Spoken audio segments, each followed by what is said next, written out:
Hey, what's going on, guys? So I wanted to give you a little sneak peek at my green screen setup and how I set it up and what I'm using to make it work. So as you can see here, this is a green screen I got off of Amazon. This is my little lighting setup in here.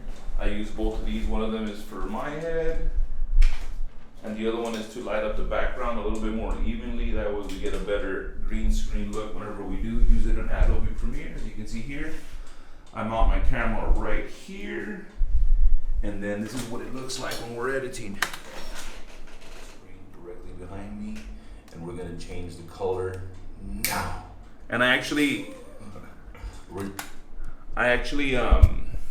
created that background using Midjourney, and so you can get real creative with it. I don't know, it's awesome. I just wanted to share with you guys. It was about $40 for that green screen and some Adobe Premiere quick little setup, and you're good to go.